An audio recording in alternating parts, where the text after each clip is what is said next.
নমস্কার, আমি রিমা। আমি একজন ফেসবুক কন্টেন্ট ক্রিয়েটার। তার থেকেও সবথেকে বড় পরিচয় হলো আমি একজন ভারতীয়, আমি এই দেশের নাগরিক। তো আমরা যখন আগে বেড়াতে যেতাম, তো আমরা গর্ববোধ করতাম যে আমরা ভারতীয়। আমরা যখন দেশের বাইরেও বেড়াতে যাই, আমরা প্রাউড ফিল করি যে আই অ্যাম অ্যান ইন্ডিয়ান। তো আজকেই 2024 সালে দাঁড়িয়ে কোনো একটা জায়গায় আমার মনে হচ্ছে যে আমরা এবার নিজেদেরকে ইন্ডিয়ান বলতে লজ্জা বোধ করব। কারণ আমরা ইন্ডিয়া স্বাধীন হয়েছি 1947 সালে, কিন্তু আজ এই 2024 সালে দাঁড়িয়ে মোমবাতি হাতে নারী, পুরুষ, শিশু, আবাদ, বৃদ্ধ, বনিতা সবাইকে রাস্তায় নামতে হচ্ছে নিজেদের অধিকারের জন্য, নিজেদের একটু ভালোভাবে বাঁচার জন্য, নিজেদেরকে লড়াই করতে রাস্তায় নামতে হচ্ছে। আজ এটা আমাদের জন্য লজ্জার এবং খুবই একটি দুঃখজনক ঘটনা যেটা ঘটেছে আমরা সবাই জানি। তো আজকে 2024 সালে দাঁড়িয়ে আমার এটাই বক্তব্য যে আমরা যে 1947 সালে স্বাধীন হয়েছিলাম, তো তারপরেও আমাদেরকে সেই একইভাবে 1947 সালের আগের অবস্থার মতো জীবনযাপন করতে হচ্ছে। আমাদেরকে নিজেদের অধিকারের জন্য লড়াই করতে হচ্ছে, আমাদেরকে একটু ভালোভাবে বেঁচে থাকার জন্য লড়াই করতে হচ্ছে। এটা কি আমাদের স্বাধীন দেশ? আপনারা মনে করেন যে আমরা স্বাধীন দেশে বাস করি? স্বাধীন দেশের নাগরিকদের কি এইভাবে নিজেদের বেঁচে থাকার জন্য রাস্তায় মোমবাতি হাতে নামতে হয়? ছোট ছোট শিশুদেরকে কি পোস্টার হাতে রাস্তায় নামতে হয়? মেয়েদের কি রাত দখলের জন্য রাস্তায় নামতে হয়? এটা নিশ্চয়ই কোনো স্বাধীন দেশ নয়। তাই আজ আমরা ইন্ডিয়ান নিজেদেরকে বলতে লজ্জা বোধ করছি। তবে যাই হোক, ভগবানের উপর আমার বিশ্বাস আছে। বরাবরই আমি বলি যে ভগবান আছেন, তিনি সব সময় সব কিছু সমাধান করে দেবেন। তিনি যুগে যুগে বিভিন্নভাবে জন্ম নিয়েছেন, নেবেন।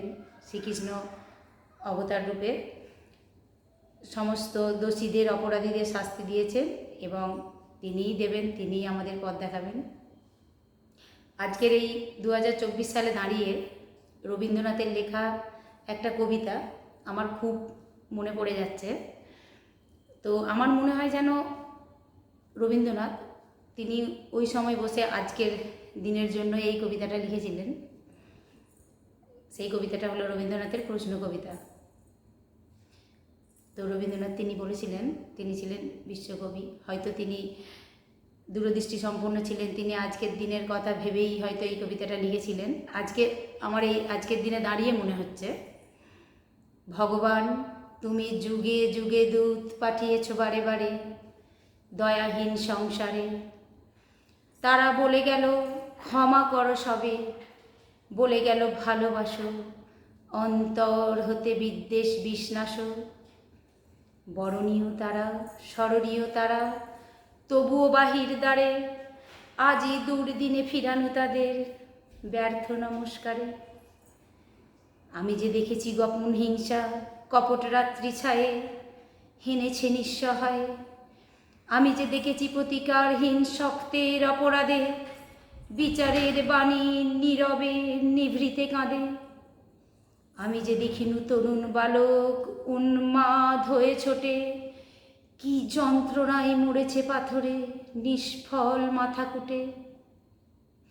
কণ্ঠ আমার রুদ্ধ আজিকে, বাঁশি সঙ্গীত হারা অমাবস্যার কারা।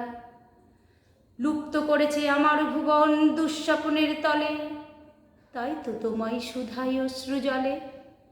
যাহারা তোমার বিষাইছে বায়ু, নিভাইছে তব আলো, তুমি কি তাদের ক্ষমা করিয়াছ? তুমি কি বেসেছ ভালো? কবিগুরুর প্রতি আজও আমার শ্রদ্ধা সম্মান একইভাবেই আছে এবং চিরকাল থাকবে।